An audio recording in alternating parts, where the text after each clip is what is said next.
Bonjour, soyez les bienvenus sur ITW, le Média Info. Nous sommes en rendez-vous aujourd'hui, rendez-vous avec Johan César. Il est le premier secrétaire du Parti Socialiste de la Loire. Il est également conseiller régional.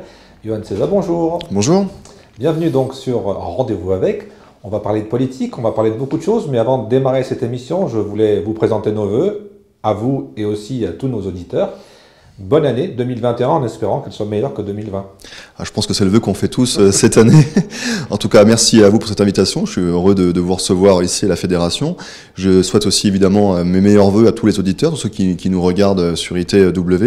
Et évidemment, pour démarrer cette année 2021, une pensée à tous ceux qui ont été ce nous on a appelé les premiers de tranchées, les infirmières, les agents des services publics de l'État, des collectivités locales, les élus aussi, les élus locaux qui ont souvent été à la manœuvre pour distribuer des masques, être au contact des citoyens qui étaient parfois et souvent inquiets de la situation sanitaire. Donc voilà, on a traversé quand même une année très difficile. Je pense que c'est pas une actu, c'est pas une info, et on espère tous que 2021 nous permettra en tout cas de sortir de cette crise pour qu'on puisse redécouvrir les joies, tout simplement de se voir, de créer du lien social et de renouer aussi avec des membres de notre famille. Je pense que c'est très important. Et puis l'année 2021, ça va être aussi une année très électorale puisqu'on aura deux rendez-vous. Au mois de juin, c'est décidé, ça y est, je crois. Ce sera les départementales et les régionales. On va en parler dans cette émission, mais on ne peut pas démarrer cette émission en étant ici au Parti Socialiste, en ayant en face de moi le portrait de l'ancien président François Mitterrand. Hier, on a parlé c'est malheureux, mais c'est l'anniversaire de ses 25 ans de son décès. Comment quand on est jeune comme vous en plus, on reviendra sur votre parcours, comment on voit, quel regard vous avez sur les années Mitterrand et sur sa présidence? Je fais partie d'une génération, la génération Mitterrand où on est né. Je suis né en tout cas quand il était président de la République. Alors, très peu de souvenirs en tant qu'enfant, mais quand on discute, que ce soit avec nos parents, avec aussi mes camarades socialistes et mes grands-parents, il a marqué profondément l'histoire de notre pays, avec des avancées sociales qui sont encore d'actualité aujourd'hui. Vous prenez que ce soit la retraite, même si elle a été remontée à 62 ans par Nicolas Sarkozy, le fait qu'on puisse la baisser de 65 à 60 ans, c'est toute une génération qui a pu partir plus tôt en retraite, la hausse du SMIC, l'abolition de la peine de mort dès 1980, tout ça ce sont des avancées sociales, sociétales, démocratiques, des nouveaux droits aussi pour les salariés avec les lois Auroux. Nous sommes ici dans la Fédération de la Loire, donc Jean Auroux c'est quand même quelqu'un qui a transformé de quasiment 2/3 tout le code du travail en remettant de la démocratie dans l'entreprise. Donc tout ça ce sont des acquis sociaux. C'était le ministre du Travail. Ministre du Travail, oui, le premier ministre du Travail en tout cas de François Mitterrand dans son premier septennat. Puis il a eu d'autres parcours, il a été aussi ministre des Transports dans le second septennat de François Mitterrand. Donc tout ça, on en parle un petit peu d'une manière un peu poussiéreuse, comme si c'était très très très vieux.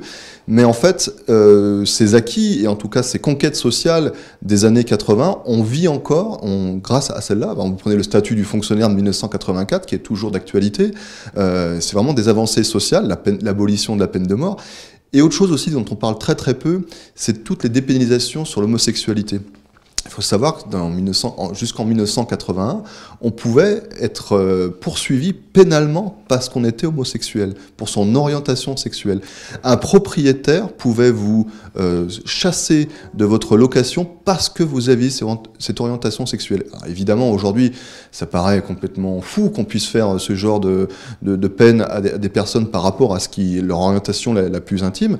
Et ben, ce sont ces petites avancées, ces grandes conquêtes sociales qui ont permis justement de changer la vie et qui permettent aujourd'hui à des millions de Français de vivre mieux qu'avant.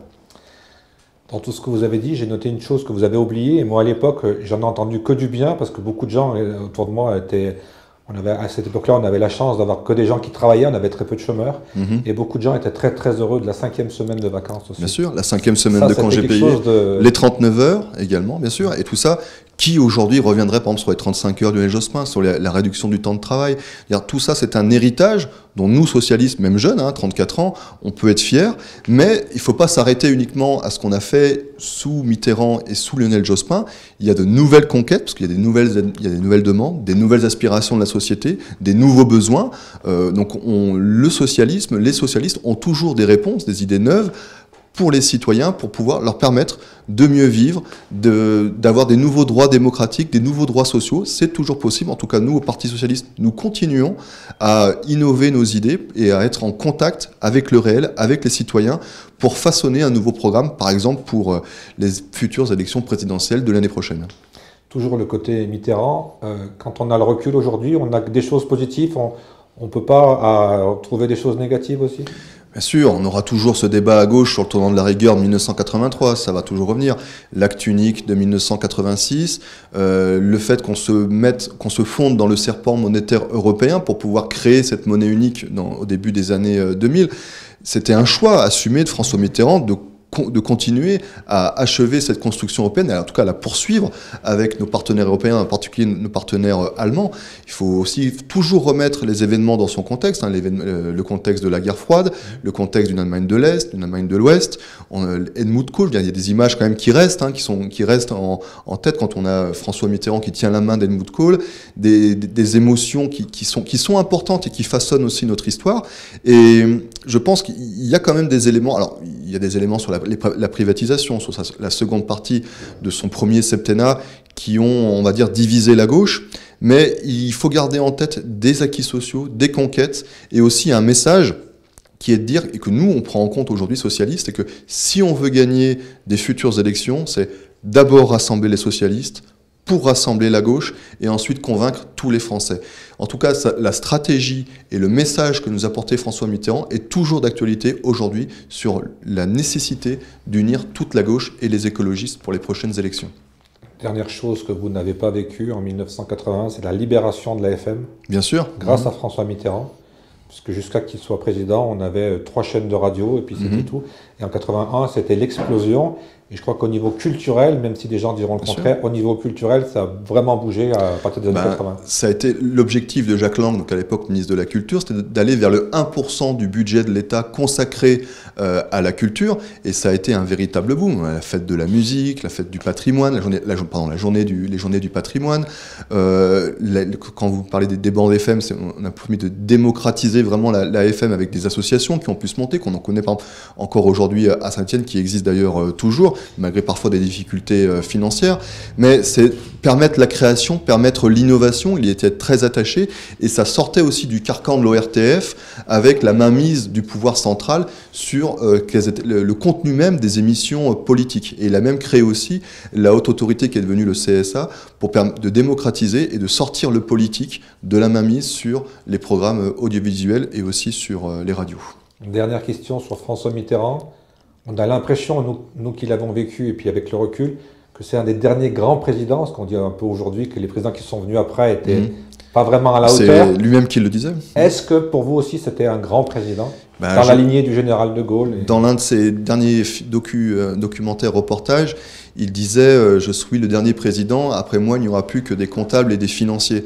Nous avons aujourd'hui un financier à la tête de notre pays et on voit ce que ça donne avec des hommes politiques français, des présidents de la République qui sont plus aux ordres de la Commission européenne et qui n'ont plus cette culture politique. Je veux dire, indépendamment si on peut être de gauche ou de droite, même Jacques Chirac, quand il a été président de la République et qu'il fallait faire l'oraison funèbre de François Mitterrand, a reconnu chez lui un homme de culture. Et c'est ce qui manque aujourd'hui chez tous nos politiques, gauche et droite compris, je ne fais pas de tri, d'avoir cette culture politique, ce recul nécessaire, ce contact avec la littérature et les arts qui manque beaucoup aujourd'hui chez nos hommes politiques.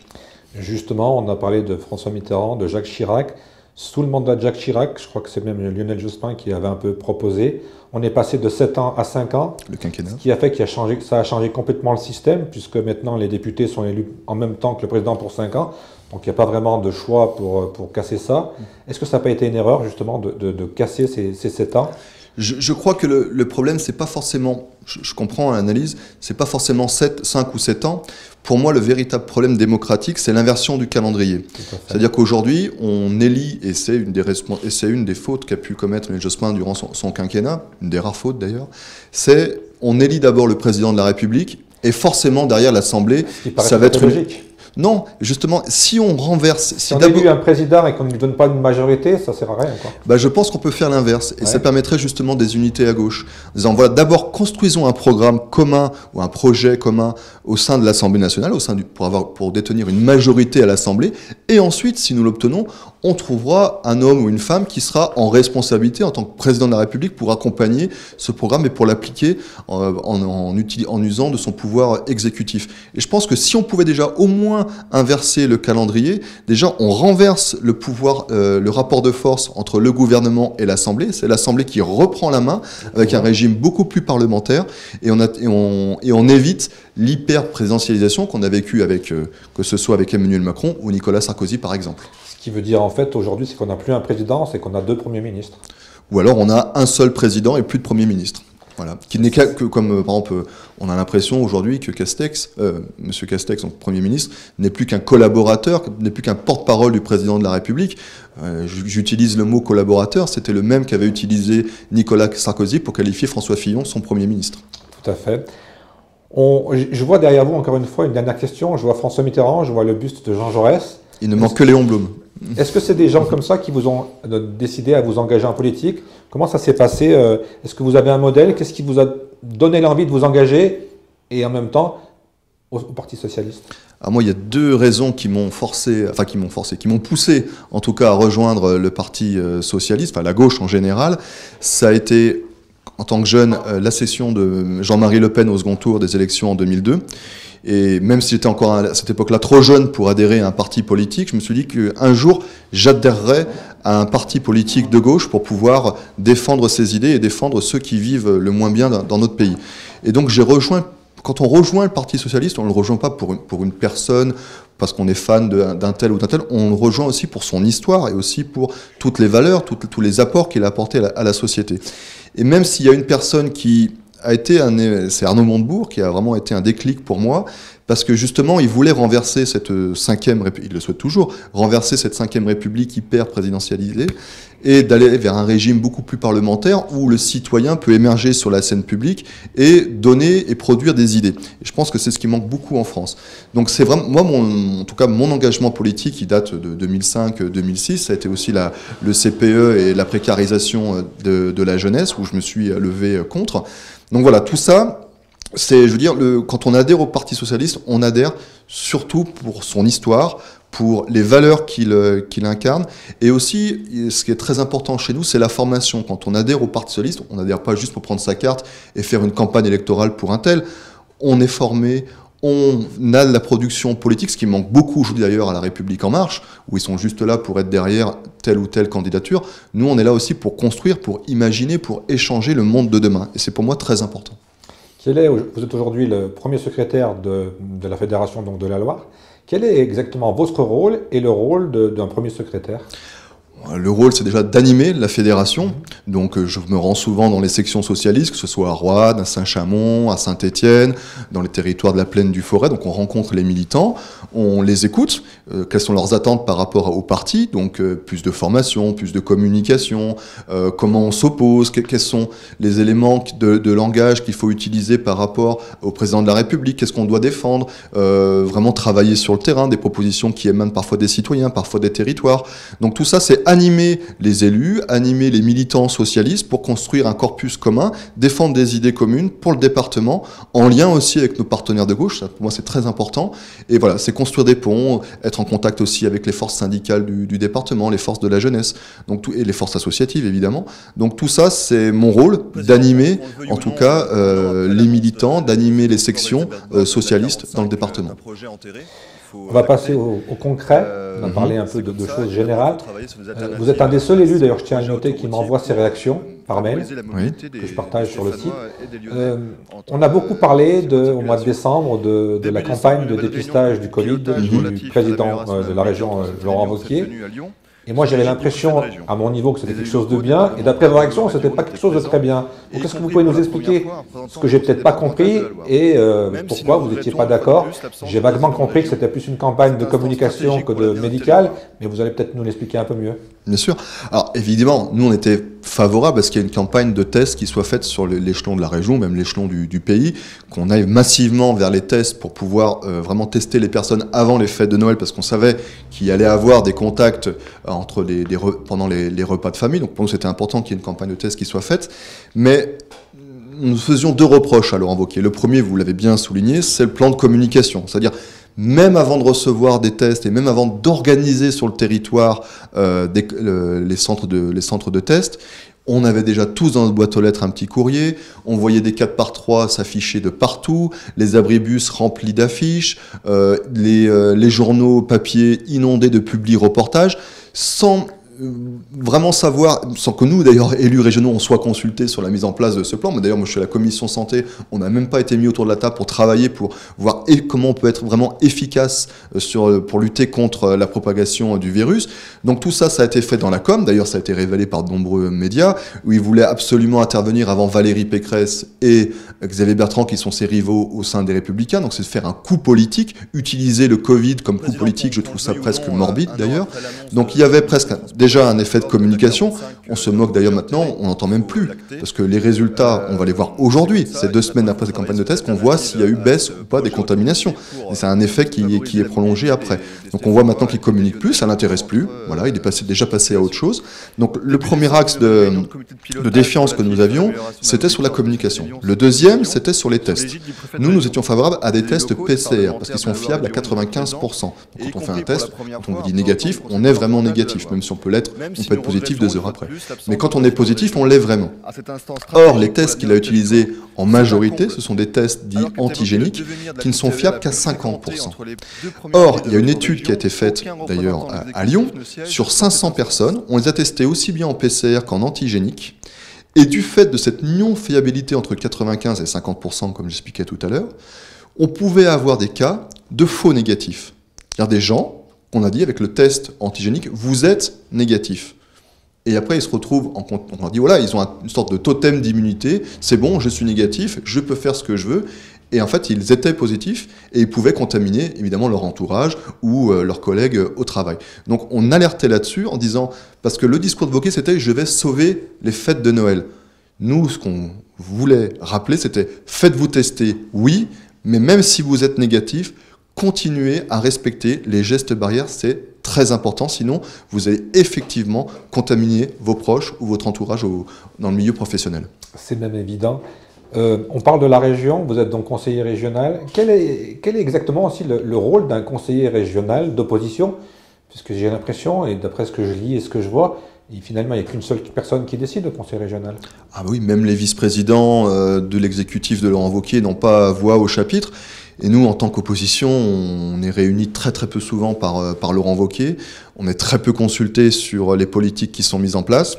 Parfois même méprisé, je dirais, quand on pose des questions.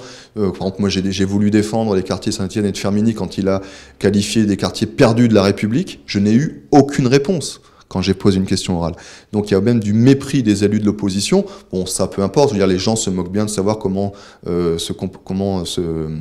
les élus sont considérés par Laurent Wauquiez, ça les intéresse peu. Ce qui les intéresse, c'est de savoir ce qu'on fait pour eux. Et malheureusement, ce qu'on fait pour eux, c'est très peu, puisque nous ne sommes pas consultés, pourtant on a un avis à donner, vous prenez les tests.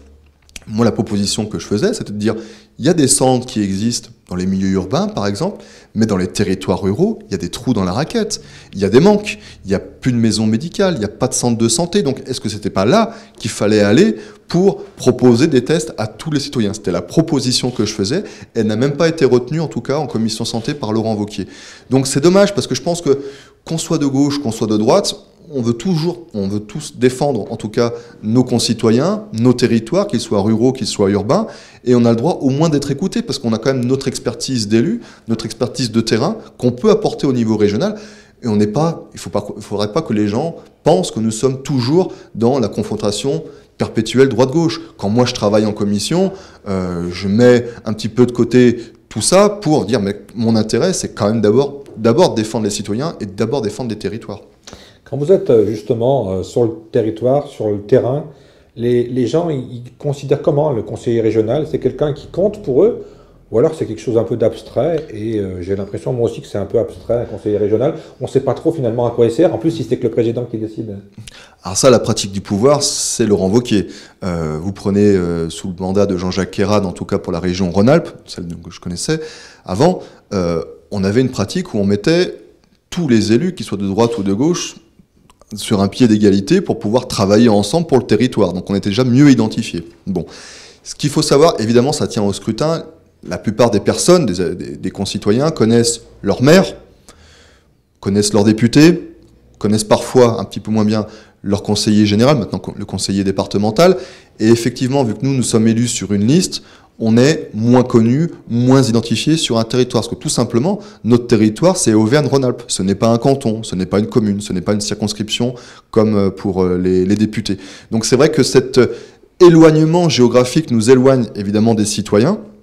Et qui, voilà, donc je pense, moi j'ai toujours défendu, qu'il faudrait aller vers une autre forme de scrutin, plus en lien avec le territoire, pour que justement, comme vous le soulignez, on soit mieux identifié et du coup mieux considéré dans notre travail. Mais pourtant, nous travaillons tout autant qu'un conseiller départemental. C'est pour ça, on va en parler plus tard, des élections qui arrivent entre le département et la région. J'ai, encore une fois, à mon humble avis, j'ai plus de ressenti avec un conseiller départemental qu'un conseiller régional. Et finalement, est-ce que tous les deux, entre un conseiller régional et un conseiller départemental, est-ce que là aussi, il n'y a pas du doublon? Parce qu'on est un peu dans la recherche d'économie. C'était la proposition de Nicolas Sarkozy, qui je crois, ou Emmanuel Macron d'ailleurs a tenté de la reprendre, c'était le fameux conseiller territorial. Je ne suis pas favorable à cette idée pour des raisons très simples. Elles ne tiennent pas sur une opposition politique gauche-droite, mais sur une opposition pratique. Si on élit une personne qui doit siéger en même temps au département, en même temps à la région, qui est élue aussi sur un territoire, donc un bout du département, un canton, on va fabriquer des professionnels de la politique. Des gens qui ne feront plus que ça, qui n'auront plus de travail, qui feront de la politique du lundi au dimanche, parce qu'ils seront évidemment trop occupés par leur mandat. S'il faut faire toutes les politiques sociales du département, toutes les politiques territoriales de la région, la gestion des collèges, des lycées, du tourisme, du développement économique, de la santé, tout ça, ça fait beaucoup pour une seule personne. Et pour moi, je considère qu'un élu, mais des élus, pas forcément les parlementaires, mais je parle des élus municipaux, des élus locaux, ils doivent garder un petit peu, après le temps de travail, ça c'est à eux de le définir, mais un petit peu les pieds dans le monde professionnel pour garder les pieds dans le réel. Et comme ça, on n'est pas des professionnels de la politique, parfois on est déconnecté des besoins et des attentes et des aspirations des citoyens. On devient des robots où on va forcément répondre d'une manière binaire aux citoyens, mais sans prendre forcément le recul, parce que quand on garde un pied dans le monde professionnel, on a toujours un collègue qui va nous dire « Ah, t'as fait ça, on a vu, on discute », et on est dans le partage, dans l'écoute. Et pour moi, c'est très important. Oui, mais aujourd'hui, on a bien la sensation que les citoyens, justement, ils rejettent la politique. On avait l'impression qu'ils avaient raccroché les wagons avec l'histoire d'En Marche, et on voit bien qu'avec ce qui se passe, ils la rejettent, la politique, et on peut même dire qu'ils la rejettent pas seulement en France, mais dans tous les pays, enfin au moins européens, de ce que je vois. Et justement, moi, j'ai un problème, je vais voir qui? Je vais voir mon maire, je vais voir mon conseiller départemental, je vais voir mon député, je vais voir mon conseiller régional. Finalement, on ne sait plus à qui s'adresser, non? Ouais, la plupart des gens connaissent bien quand même les compétences. Je veux dire, quand on sait que c'est le collège, voilà, quand c'est un problème au collège, on sait que c'est le département. Quand c'est par exemple un problème sur le handicap, la MDPH, on sait tout de suite que nos interlocuteurs, ça va être le département. Ou quand c'est la commune, voilà, on va tout de suite, on connaît quand même nos interlocuteurs. Et je pense que les gens l'ont bien déterminé. Et puis de toute façon, nous, entre élus, si la personne qui nous sollicite sur un dossier précis qui n'est pas de notre compétence, on va tout de suite le rediriger vers la bonne personne. Ça, il y a pas de problème. Je pense que les gens quand même sont attachés à cette proximité. Et c'est justement l'une des faiblesses de cette proposition de Emmanuel Macron et de Nicolas Sarkozy, du conseiller territorial, c'est qu'on va déconnecter les élus du terrain. Je ne suis pas favorable à la réduction du nombre des élus, d'un point de vue général, parce qu'on en a besoin. Et on l'a vu d'ailleurs pendant la crise. Sur 500 000 élus en France, il faut savoir 480 000 élus ne sont même pas rémunérés. Il faut ça bénévolement. Et quand vous avez par exemple des catastrophes industrielles, des catastrophes naturelles dans les petites communes, on a parfois besoin de nos élus de territoire, du terrain, qui vont aider, qui vont être là en alerte pour aider la population, pour les secourir. Voilà, c'est un travail bénévole et c'est beaucoup plus bénévole qu'on puisse le penser. Voilà, et la très très très grande majorité des élus ne sont pas rémunérés pour ce qu'ils font. Dernière question, on y reviendra après au régional. La région, est-ce que c'est mieux maintenant, avec une grande région Auvergne-Rhône-Alpes? Est-ce que c'était une bonne réforme, ou alors c'était mieux, c'était plus pratique, c'était plus facile quand les régions n'étaient pas rassemblées, quand elles ont été toutes doublées et qu'on a maintenant des mastodontes? Je pense pas que c'est une question de taille, parce que vous prenez la région Pays de Loire qui n'a pas bougé, ou prenez nous, Auvergne-Rhône-Alpes, on a pratiquement doublé de superficie, on a les mêmes difficultés, les mêmes contraintes. Ce que je considère, c'est le budget et la confiance que donne l'État aux collectivités locales. Aujourd'hui, nous avons des territoires, le territoire Auvergne-Rhône-Alpes, c'est grand comme l'Irlande. Par contre, Alors ça va faire bondir peut-être ceux qui nous écoutent, mais notre budget, ce n'est que 3 milliards d'euros. Alors 3 milliards, ça fait beaucoup, mais quand on le rapporte aux politiques publiques, c'est pas énorme. 3 milliards d'euros, c'est le budget du Grand Lyon, par exemple. Donc en gros, la région, qui est pourtant grande comme l'Irlande, a le même budget que Lyon Métropole. Donc nous avons créé des géants territoriaux, mais des nains au niveau économique. Donc toute la question que doit se poser l'État, c'est est-ce qu'on met le paquet ou non sur les collectivités locales? Donc ok, on y va, on s'agrandit, on fusionne, pas de problème, mais on donne les moyens derrière. Ce qui compte, c'est les moyens, c'est la confiance qu'on donne. Ensuite, c'est les agents qui sont sur le terrain, qui vont pouvoir appliquer les politiques régionales. En fait, la taille n'importe peu. Je veux dire, après, ce qu'il faut, c'est apporter de la démocratie, conserver des élus qui sont en lien avec les citoyens sur le territoire, conserver des agents territoriaux qui vont pouvoir travailler et appliquer les politiques régionales. Ça compte plus que la taille. Et ce qui est le plus important, à mon avis, ce sont les moyens qu'on leur attribue. Un autre sujet qui est d'actualité, c'est les vaccins. Alors, c'est peut-être pas le conseiller régional, mais peut-être plutôt le premier secrétaire du PS. Comment vous voyez cette campagne de vaccination? Est-ce qu'il y a un trou dans la raquette ou alors est-ce qu'on a pris le bon chemin? Et comment on fait pour aussi expliquer aux gens sceptiques qu'on ne va pas leur injecter une puce qui va leur permettre d'avoir la 5G sans téléphone? Non, je me moque. Oui. On lit tellement de choses bêtes que moi qui étais 5 semaines au lit, j'ai du mal maintenant à... Parfois, il faut déconnecter des réseaux sociaux et ça fait du bien. Enfin, il faut m'écouter, mais non, il faut nous écouter. Mais non. Mais je crois en tout cas que sur le plan vaccinal, on a juste 2 mois de retard.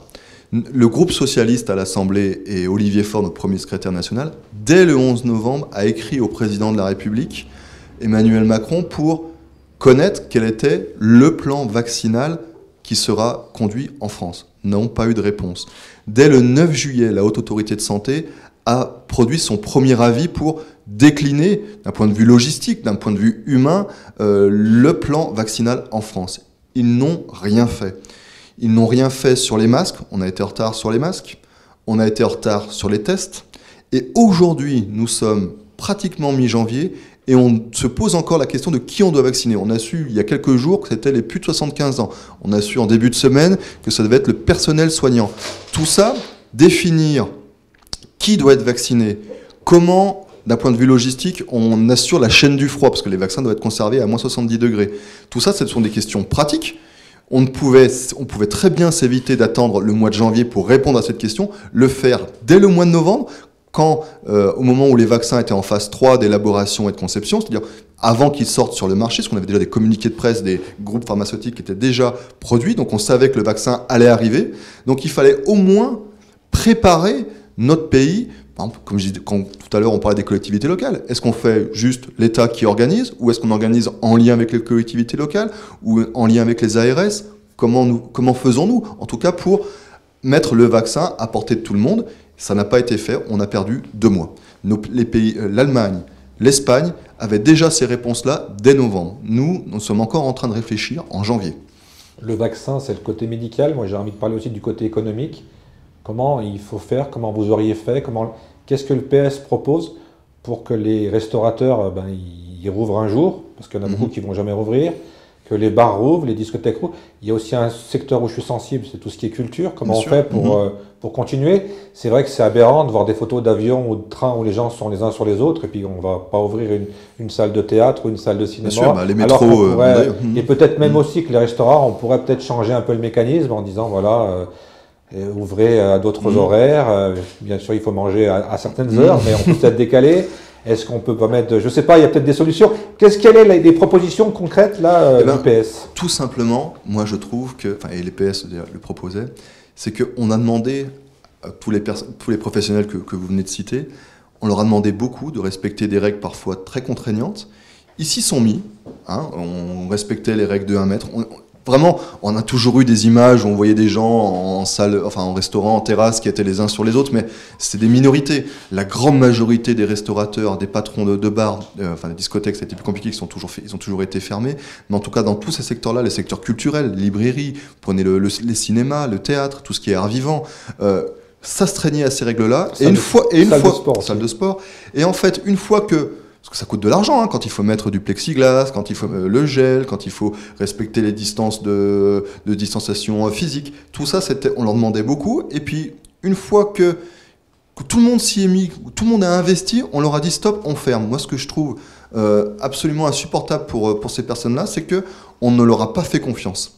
Et c'est vraiment un problème de confiance, c'est de dire voilà, ok, on va vous aider, vous allez investir pour pouvoir respecter, mettre en conformité avec les gestes barrières, et ensuite on va pouvoir réouvrir. On avait bien conscience qu'on n'allait pas revivre comme avant, où on peut tous se toucher, être en contact dans les hôtels, les restaurants. Et ben, on respecte ces règles, on investit, on vous fait confiance et ça marche. Aujourd'hui, on est dans un système de défiance et je pense que cette défiance qu'a jeté le gouvernement sur ces professions-là va se répercuter, il va y avoir un effet boomerang contre eux, à mon avis, aux prochaines élections. Mais concrètement, qu'est-ce que vous proposez? Tout simplement, on aide à l'investissement. Oui, mais d'accord, on va aider, on va mettre plus de plexiglas, plus de masques, mais ça n'empêchera pas le virus de continuer sa progression. On a des chiffres qui sont affolants d'Angleterre. Est-ce qu'il ne va peut-être pas falloir changer de société, finalement? Non, je ne pense pas, et ça serait, à mon avis, très dangereux, parce que plus on astreint, chaque liberté qu'on vous supprime, c'est des libertés qu'on ne retrouve pas par ailleurs. Donc il faut être très prudent sur les libertés individuelles. Ce que je considère, moi, c'est que, par exemple, on a vécu une réunion, ici, à cette fédération, on avait une personne qui était atteinte du Covid. On l'a su 3 jours après. Elle était donc atteinte du Covid à ce moment-là, pendant la réunion. Nous avons respecté les gestes barrières, on était tous distants d'1 mètre, on avait le gel, on avait le masque, et à partir du moment où on respecte ces mesures de protection, on n'a pas été contaminé. Nous avons tous été testés, test PCR, par rapport au débat de tout à l'heure, et on a tous été testés négatifs, alors que la personne a été réellement positive. Et d'ailleurs, elle a bien souffert, ça m'est sorti fort heureusement, un camarade qui nous est très cher. Voilà, donc quand on respecte les règles, on s'en sort. C'est juste du bon sens, plutôt que de priver des milliers de professionnels d'activités. En plus, quand on parle des personnes qui sont des professionnels dans les bars, dans les restaurants, c'est plus qu'un boulot. C'est un métier, c'est leur métier, c'est de l'artisanat, c'est du contact aussi, du lien social. Je pense que les répercussions de la crise sanitaire seront tout aussi importantes d'un point de vue psychologique que la crise sanitaire elle-même. Pour beaucoup, ces lieux de rencontre, ces lieux de discussion sont vécus comme un traumatisme chez beaucoup de nos concitoyens, de ne plus pouvoir se retrouver, de ne plus pouvoir échanger, discuter. Donc nous, tout ce qu'on propose, c'est on vous aide à investir, on vous contrôle si c'est bien, voilà, si c'est mal respecté, on ferme, parce qu'on vous donne de l'argent. En contrepartie, il faut que les règles soient respectées. Si on fait confiance aux gens, ça marche. Il suffit de faire confiance. On est dans un pays où on ne fait plus confiance. On est dans la défiance. Donc, il faut donner, contrôler, et ensuite, tout pourra réouvrir si on est vraiment dans ce respect des règles. Il y a des pays comme l'Allemagne où ça a été possible. Il faut s'en inspirer. Est-ce que vous avez des infos? On entend dire que les restaurants n'ouvriraient pas avant le mois d'avril. Est-ce que vous avez, vous qui êtes en relation avec de nombreux élus, des députés, est-ce qu'il y a des infos qui circulent ou alors on va tâtonner comme ça tous les 15 jours jusqu'au mois d'avril? Je pense que même le Premier ministre ne sait pas lui-même quand est-ce que les restaurants et les bars vont réouvrir. Puisqu'il nous annonçait il y a 1 mois que ça serait réouvert le 20 janvier. On nous annonce depuis 2 jours que ça sera peut-être début février. On en est à un moment aussi sur les écoles. Quand on écoute Jean-Michel Blanquer, on entend tout et son inverse en l'espace de 3 jours.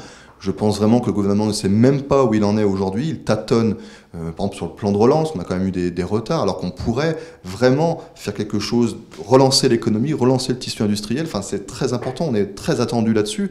Donc, plutôt que de tâtonner, nous, ce qu'on demande au gouvernement, c'est des lignes plus claires, qui soient plus compréhensibles. Et quand on aura des indications plus claires aux citoyens, elles seront mieux respectées, parce qu'on redonnera de la confiance.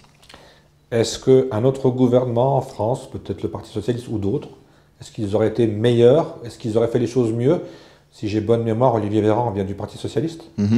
Donc est-ce que d'autres auraient mieux fait? Ou alors on fait un peu comme je pense qu'ils découvrent les choses un peu au fur et à mesure, non? Je ne sais pas. On a l'impression, c'est vrai qu'ils tâtonnent, mais est-ce que d'autres auraient mieux fait? Parce que si on regarde en Espagne, en Italie, on nous a cité un exemple, l'Angleterre et l'Allemagne, on voit que les chiffres sont catastrophiques. Qu'est-ce qu'il faut faire?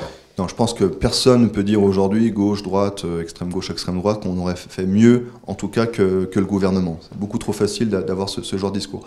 Par contre, et moi j'insiste là-dessus, c'est le début du propos, c'est de mieux associer tous les partis politiques. Quand nous, dès le 11 novembre, on dit voilà, quel est le plan vaccinal qui va être adopté, comment on va décliner territorialement la vaccination pour nos concitoyens, c'est des questions quand même qui paraissent tout à fait légitimes. Et quand Olivier Véran nous répond d'une manière « Ah, vous refaites encore de la polémique », non, Tout ce qu'on veut, c'est savoir. Tout ce qu'on veut, c'est être associé. Quand les élus des territoires, les communes, les départements, régions veulent être associés pour pouvoir travailler, parce qu'on se rend compte quand même que sur le terrain, il y a du stress et il y a de l'inquiétude. Ben nous, on a envie d'y répondre, on a envie d'être associé avec le gouvernement. Et moi, ce que je reproche à ce gouvernement, c'est qu'il n'a pas associé tous les partis politiques et les élus des territoires. C'était très important. Est-ce que ça veut dire aussi que finalement, comme depuis des décennies, c'est pareil qui décide pour tout le monde? Ou le pouvoir central qui dit faites alors qu'il... Non, l'un des enseignements de François Mitterrand, on en parlait tout à l'heure, c'est les lois de décentralisation de faire en 1982. Ouais, c'est de donner confiance. Avant, vous aviez le pouvoir déconcentré, les préfets qui décidaient pour tout. Aujourd'hui, on a quand même beaucoup de liberté, de l'autonomie dans les collectivités locales qui nous permettent, nous, en tant qu'élus, de pouvoir avoir de la décision au plus proche du terrain. Pour moi, c'est très important. C'est aussi l'idée mitterrandienne, l'idée socialiste, c'est de pouvoir justement partager le pouvoir et de le centraliser. À mon avis, ça ne semble pas pertinent. Il y a des politiques publiques qui doivent rester nationales, l'éducation, la santé, la recherche, les transports, les réseaux. Pour moi, ça doit se décliner au niveau national. Par contre, il y a des politiques, il y a de la confiance qui doit être donnée avec les élus. Et en tout cas, le gouvernement, parce qu'il est d'une certaine étiquette politique, en marche, et que nous sommes en opposition, il ne nous fait pas confiance. Or, quand on est confronté à la crise, quand il parle de guerre, d'union sacrée, l'union sacrée, c'est quand on associe tout le monde. Il n'a pas voulu nous associer, il en paye aujourd'hui les conséquences. Alors, si on veut rester dans les termes de guerre, on dit on va rassembler les troupes. Voilà. On va rassembler les troupes aussi en 2021 pour un autre sujet, c'est les élections. Elles étaient prévues au mois de mars. Avec le Covid, on va peut-être s'inspirer aussi de l'an dernier, les municipales qui ont été assez catastrophiques. Au mois de mars, on a voté, enfin les gens ont voté, parce que je n'y suis pas allé, j'avais peur du Covid. Ils n'y sont pas allés, les taux ont été super bas. Le deuxième tour a eu lieu 3 mois après, ce qui a aussi un peu faussé les résultats. Cette année, on tire les enseignements, on va voter seulement en juin, en espérant que tout se passe bien. Comment on prépare ces élections, puisqu'on est à la Fédération du Parti Socialiste, comment on prépare ces échéances, parce que c'est deux scrutins différents. Les départementales, donc c'est bien les conseillers départementaux qui s'occupent de nos cantons, ils sont élus en binôme. Et les régionales, c'est une liste par département. Par département. Comment on prépare tout ça? Alors, c'est un gros chantier, en tout cas pour 2021. Pour l'instant, les indications que nous avons, c'est que le scrutin aurait lieu, donc j'emploie bien le conditionnel. On n'est pas sûr encore alors. C'est pas encore fixé, mais pour l'instant, ce qui est sorti en tout cas de la commission Debré, ce sont les dates du 20 et du 27 juin, donc juste avant l'été, pour les élections départementales et régionales, donc qui auront lieu en même temps, c'est le dimanche. Nous, comment on le prépare? Tout d'abord, comme je vous l'ai dit tout à l'heure, c'est toujours le message mitterrandien, c'est de rassembler les socialistes, de rassembler la gauche. En tout cas, les socialistes sont rassemblés, puisque nous, en tout cas dans la Fédération de la Loire pour les élections régionales, nous avons désigné un binôme chef de file, donc ce sera moi-même, avec Marie-Hélène Riamont, qui est élue sur le secteur du Rouennais. En tout cas, pour les socialistes, nous avons déjà désigné nos chefs de file. Là, on parle des régionales. Là, on parle des régionales. Je parlerai des régionales et ensuite des départementales. Donc, sur les régionales, nous discutons avec nos partenaires écologistes, communistes, radicaux, insoumis, pour essayer pour essayer d'avoir une liste de rassemblement la plus large possible pour pouvoir battre Laurent Wauquiez, faire le score le plus haut au premier tour pour être en position de le gagner en tout cas au second tour. En tout cas, ça c'est notre démarche, c'est notre boussole politique pour ce printemps. Donc les discussions continuent en tout cas avec nos partenaires. En ce qui concerne les élections départementales de la Loire, notre chef de file à nous, dans le département, c'est Pierrick Courbon, qui a d'ailleurs été candidat aussi à la mairie de Saint-Étienne l'an passé, qui est le président du groupe Loire Solidaire au département. Et là aussi, nous discutons avec tous nos partenaires de gauche et écologistes pour concevoir, pour imaginer des binômes de partis, par exemple, ça peut être PS avec Vert, ça peut être PC avec des écologistes, sur des cantons, des binômes de rassemblement dès le premier tour, parce que là le scrutin est différent. Il faut faire 12,5% des inscrits, avec une forte abstention comme vous l'avez rappelé. En gros, pour résumer, c'est les deux premiers arrivés en tête qui pourront se présenter au second tour. À mon avis, peut-être me je trompe, on aura très très peu de triangulaires ou de quadrangulaires, donc ça va être uniquement les deux arrivés en tête qui seront au second tour. Donc pour maximiser nos chances de victoire face à la droite, pour gagner ce département, nous travaillons pour des binômes de rassemblement dès le premier tour. Je vais être un peu provocateur, mais vous me connaissez. Mais comment on fait pour avoir des candidats? Parce que j'ai l'impression qu'à toutes les élections, on change juste l'étiquette et on a toujours les mêmes têtes, toujours les mêmes qui reviennent. Comment on fait Si vous prenez le Parti Socialiste de la Loire, je pense que ces 10 dernières années, on a bien renouvelé nos visages politiques. Il y a des renouvellements, bien sûr, mais On a un peu l'impression que c'est toujours les mêmes. Donc, comment ça se passe? C'est des gens qui viennent candidater? Ou alors c'est vous que dans vos sections, vous avez repéré des gens, vous avez dit tiens, celui-là il est bon, celui-là il est pas mauvais. Il y a des gens qui viennent nous voir aussi. Ou alors d'autres qui disent moi je veux être absolument conseiller départemental, j'ai plein d'idées. Comment ça se passe là aussi? Alors déjà, on a nos élus sortants qui veulent se représenter et c'est leur premier mandat. Donc en 2015, on a vraiment renouvelé notre, en tout cas nous, nos visages sur le département, parce que ça tous était là, sauf Arlette Bernard, de Canton avec Pierrick Courbon, où ça a été son deuxième mandat.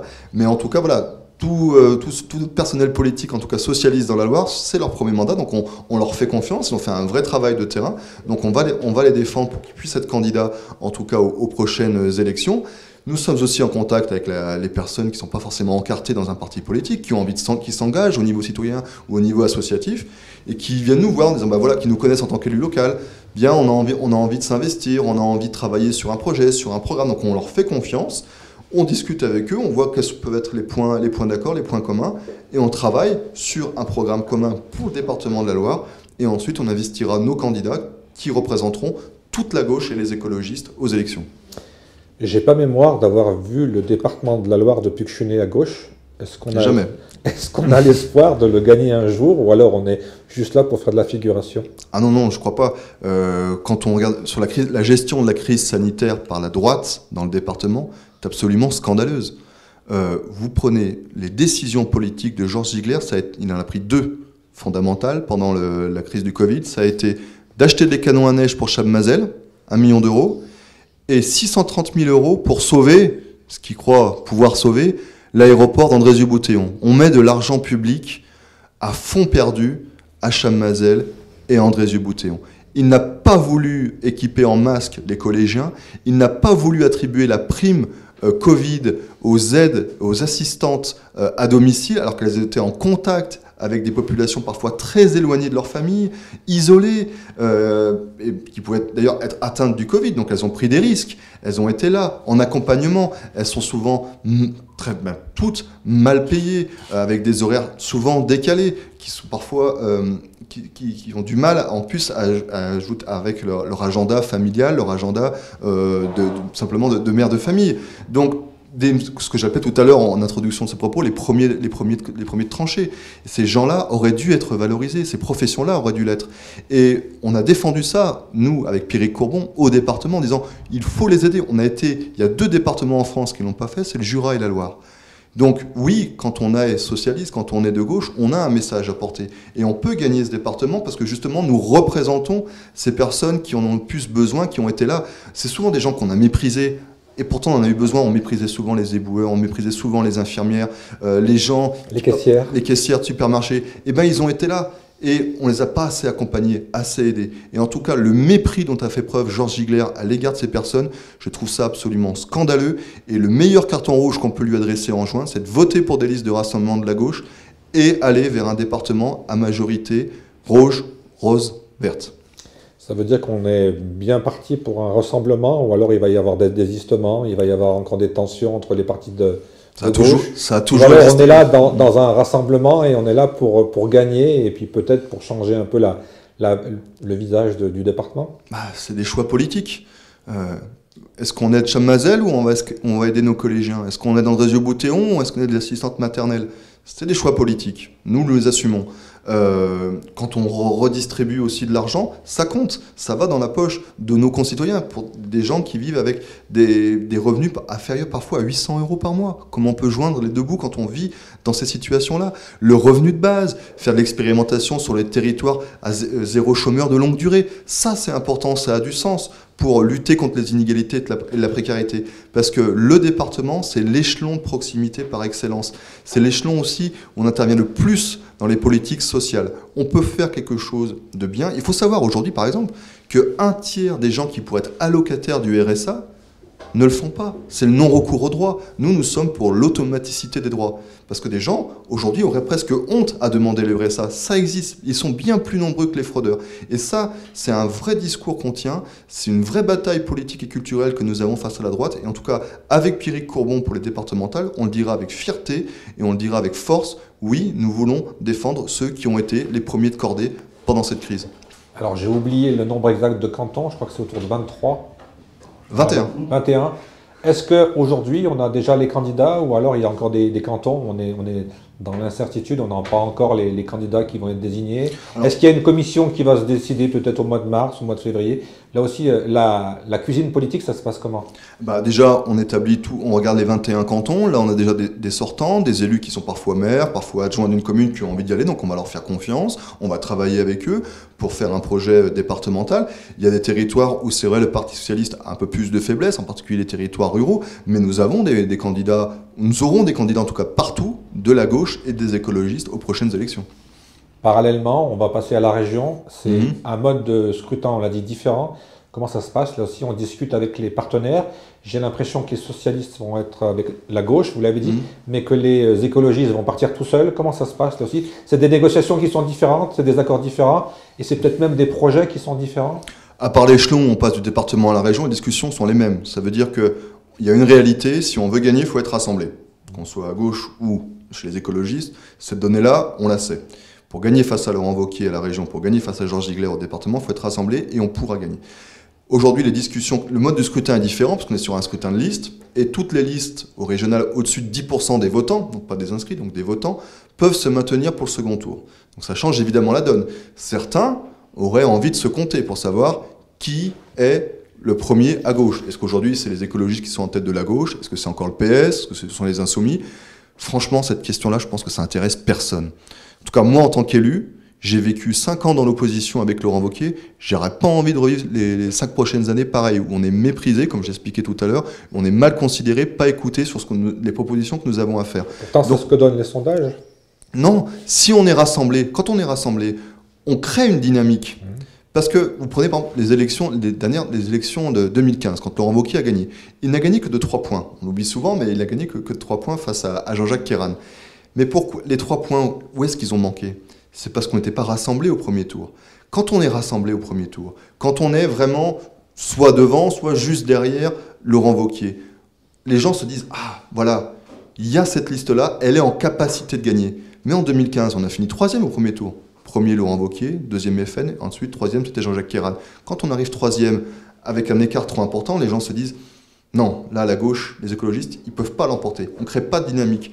On ne met pas à terme à l'abstention. » Donc si on est capable, dès le premier tour, de montrer qu'on a un vrai projet socialiste, écologiste, de rassemblement, laïque aussi, rigoureusement laïque, on peut emporter une dynamique, emporter les masses, emporter des discussions avec la population pour pouvoir l'emporter face à Laurent Wauquiez. Ça, j'y crois fondamentalement. Et c'est aussi un des messages de Jaurès et de Mitterrand. On parle de région. C'est aussi curieux, dans les territoires, on a Lyon qui a été remporté par les écologistes, on a Grenoble qui est très écologiste. A priori, les écologistes, ça ne prend pas à Saint-Etienne, on ne sait pas pourquoi, pourtant on a la ville des Verts. Est-ce que ces forces qui sont nées à Lyon, qui sont nées à Grenoble, elles peuvent aussi changer la donne dans une région, Auvergne-Rhône-Alpes, qui est peut-être plus à droite par le côté Auvergne, que je connais beaucoup moins? Vous prenez Lyon, vous prenez Grenoble, des exemples que vous avez cités, ils ne gagnent pas sans le rassemblement de la gauche. Vous prenez Marseille, vous prenez Bordeaux. Les seules communes qui ont gagné les écologistes seuls, ils les ont gagnées sur la gauche, sur le Parti socialiste.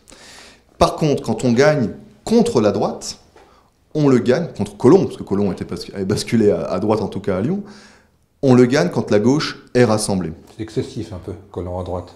LREM, LR. Centre droit, on va dire. C'était une liste LREM, oui, LR. Oui, effectivement, j'avais oublié qu'il avait fait alliance avec la droite. Donc, quand les écologistes sont rassemblés avec les socialistes et les autres forces de gauche, on est en capacité de gagner. C'est le message des élections municipales. Donc il faut garder ça en tête si on veut gagner les prochaines élections, c'est en travaillant ensemble.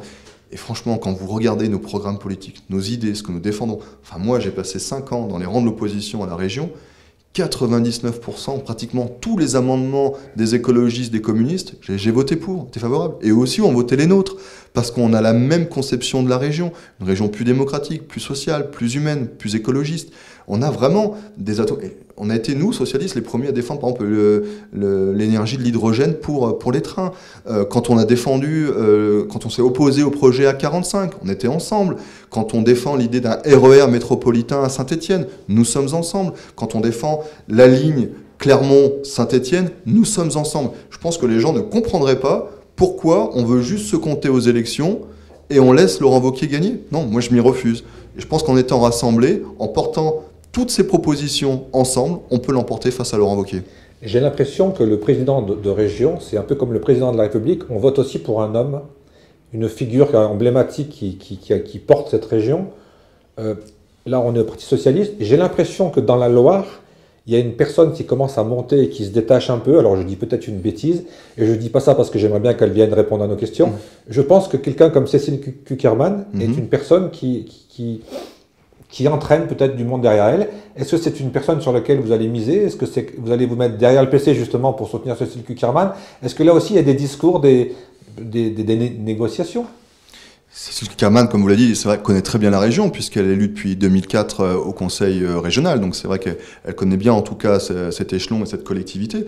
Donc c'est quelqu'un avec qui moi je travaille régulièrement avec elle, puisque en tout cas les amendements qu'elle a pu défendre dans son groupe communiste, comme je vous l'ai dit tout à l'heure, presque 100%, je les ai votés. Puis elle a souvent voté les amendements que nous avons défendus.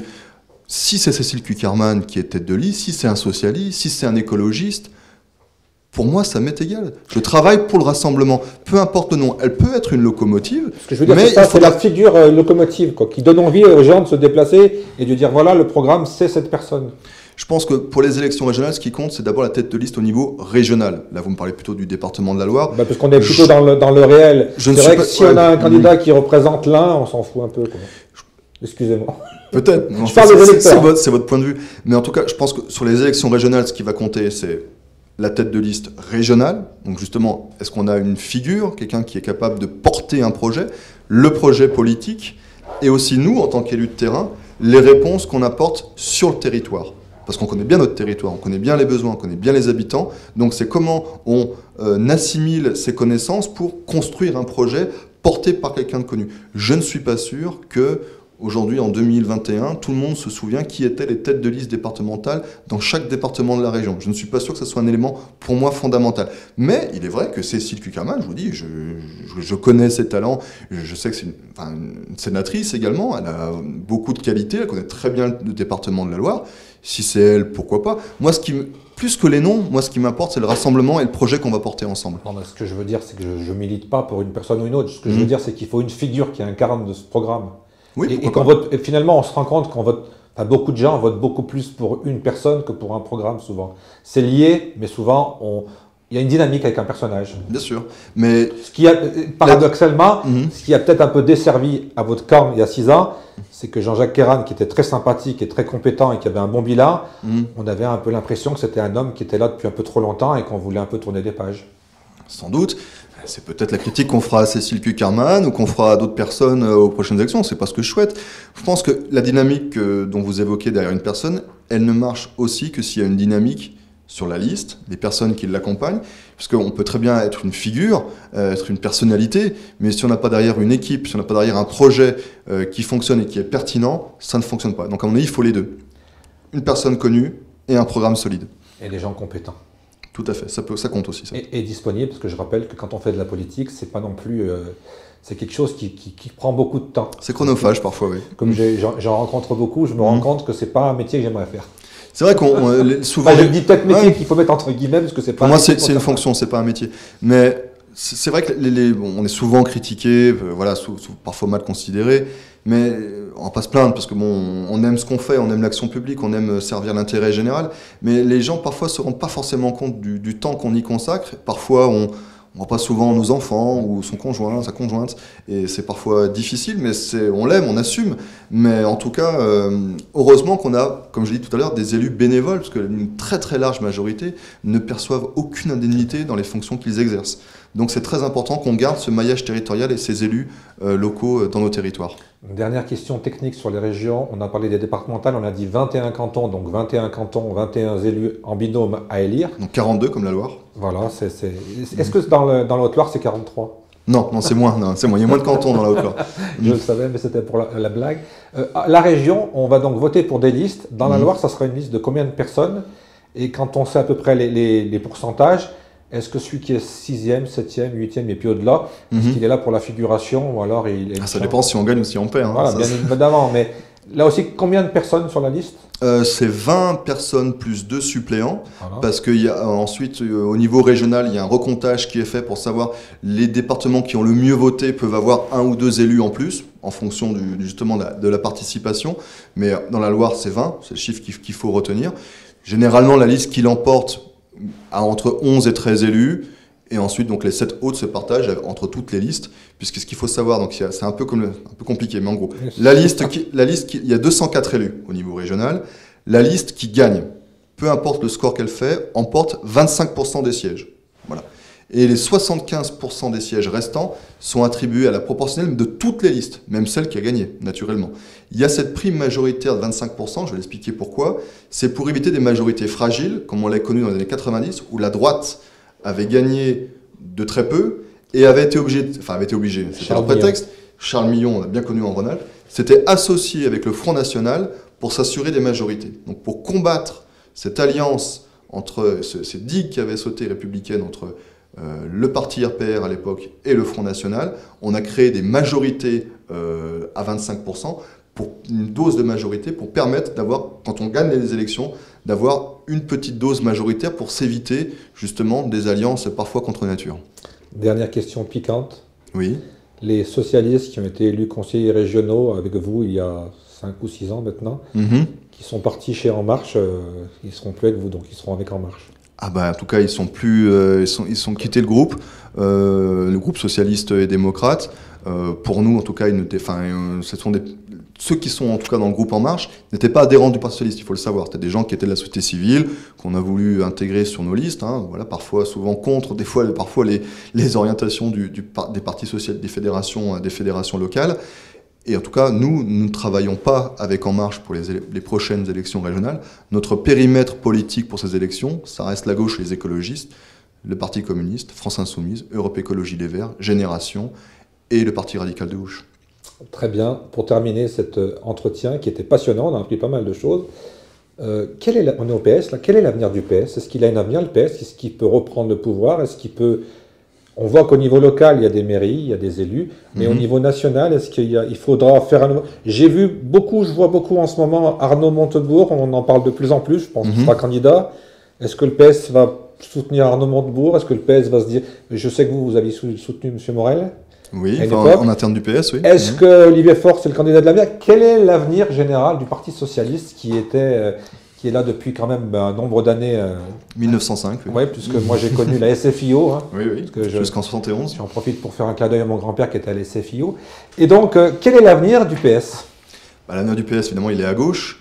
On a fait, en tout cas Olivier Faure a entamé un vrai travail de refondation du Parti Socialiste, où on a dressé un droit d'inventaire et un devoir d'inventer, en tout cas, par rapport au quinquennat François Hollande. Donc droit d'inventaire, c'est-à-dire il y a des choses qui ont été en contradiction avec l'ADN socialiste, l'ADN de gauche. Je pense au CICE, je pense aux réformes du travail El Khomri, la déchéance de nationalité. Moi, j'étais dans la rue pour lutter contre et pour mettre en opposition à ces réformes-là. Les frondeurs. Bien sûr. Moi, j'ai été, on essayait de porter, on avait l'impression que le drapeau socialiste était à terre. On a été quelques-uns, avec Régis Juanico dans ce département, Pierrick Courbon, à vouloir relever ce drapeau et porter le message socialiste. En tout cas, nous, on considère qu'il faut continuer à faire ce travail de rassemblement. Donc, droit d'inventaire sur le quinquennat François Hollande, devoir d'inventer avec toutes les forces politiques de gauche. En tout cas, le message que veut faire porter Olivier Faure, c'est si on veut gagner en 2022, plus que les personnes, toutes celles que vous citez, il y en a des très bonnes, comme Arnaud Montebourg par exemple. J'ai vu ça, je le vois de plus en plus. On voit d'un côté Arnaud Montebourg pour la gauche, et on voit aussi un personnage qui se détache beaucoup, bien qu'il n'est pas dans un parti, c'est le général de Villiers aussi. Qui, je pense, lui, pas vraiment de gauche. Un rôle. Quand on écoute son discours politique, on Ah non, j'ai pas dit qu'il est de la gauche. J'ai dit les personnages qu'on voit monter. Bon, moi j'apprécie beaucoup Arnaud Montebourg. Je vous dis, ça a été un des éléments déclencheurs de mon adhésion au Parti socialiste. Je pense qu'en tout cas, le message qu'il a porté sur l'importance de l'industrie, les fameux 34 programmes qu'il avait défendus pour relancer l'industrie en France, qui ont été mis à la corbeille par Emmanuel Macron quand il a été ministre de l'économie et des finances, a été une faute. Quand on voit la crise sanitaire qu'on vient de traverser, le discours qu'il tenait sur la démondialisation, sur la nécessité de redonner du sens à la politique et d'aller vers des circuits courts, une économie, relocaliser l'économie, tout ça, ça a du sens. Et je pense que son message que parfois on a dénigré il y a quelques années, là on s'est rendu compte qu'avec la crise sanitaire, il était pertinent. Donc cette pertinence-là, je pense qu'il faut qu'il la mette au service du plus grand nombre, au service de la gauche et du rassemblement. Donc s'il s'inscrit dans cette démarche-là, pourquoi pas défendre Arnaud Montebourg, mais comme je vous dis depuis le début de notre conversation, plus que les hommes, plus que les femmes, plus que les noms, ce qui compte, c'est le rassemblement, c'est le projet, et c'est d'associer les citoyens. On a quand même vu, crise des Gilets jaunes, le besoin du citoyen de surgir sur la scène politique. Ils ont besoin d'être écoutés, d'être entendus. Donc ce qu'il faut, c'est travailler à cette démocratie participative, et après, on verra le nom qui émergera de la personne, un homme ou une femme, peu importe, mais en capacité de lever cette dynamique, de créer une dynamique populaire, de travailler en inspiration aux citoyens pour justement construire un vrai programme de transformation sociale, démocratique et écologique pour notre pays. On en a vraiment besoin. Et cette crise sanitaire, c'est vraiment la leçon qu'elle donne. Ça veut dire qu'aujourd'hui, nous avons un pouvoir centralisé qui décide seul et mal, souvent, qui ne fait pas confiance au territoire, qui ne fait pas confiance aux citoyens. Là, nous, ce que nous avons besoin, c'est de faire réémerger toutes ces forces pour qu'elles prennent le pouvoir, et d'avoir un pouvoir bien mieux partagé. En tout cas, c'est nos aspirations en tant que socialistes. Toujours pour rester dans le Parti socialiste, on a eu souvent l'impression qu'il y avait tellement de courants qu'on savait plus on était presque à contre-courant. Parfois noyés par les courants. Voilà. Comment aujourd'hui, est-ce que c'est une maison où on est tous dans le même sens, ou alors là aussi il faut suivre les courants et savoir si... Parce que c'est vrai que le Parti socialiste, on avait un côté à gauche et un côté presque à droite, et ce côté presque à droite aujourd'hui est chez En Marche, il est parti, donc il bon. n'existe plus. Comment aujourd'hui, tout le monde est en marche derrière un seul projet? Comment ça se passe là aussi? Les courants, alors ça a ses forces quand même, c'est d'irriguer. Je veux dire, avant, on avait des affrontements politiques. Quand on m'avait demandé par exemple qu'on intervienne aujourd'hui sur Mitterrand. J'ai réécouté quelques débats. Les débats entre Chevènement et Mitterrand, les débats entre Rocard et Mauroy, c'était quand même d'une autre teneur, avec du fond politique, où on faisait des pavés de discours et de textes. C'est ce que je vous disais tout à l'heure dans l'échange. On manque de production intellectuelle et de production politique. Vraiment, je le crois sincèrement, on a affaire à des technocrates, des gens qui ont des éléments de langage tout faits, dès qu'ils prononcent 2-3 syllabes, on connaît déjà la fin de leur phrase, bien avant qu'ils les ditent, ils sont aux ordres de la Commission de Bruxelles.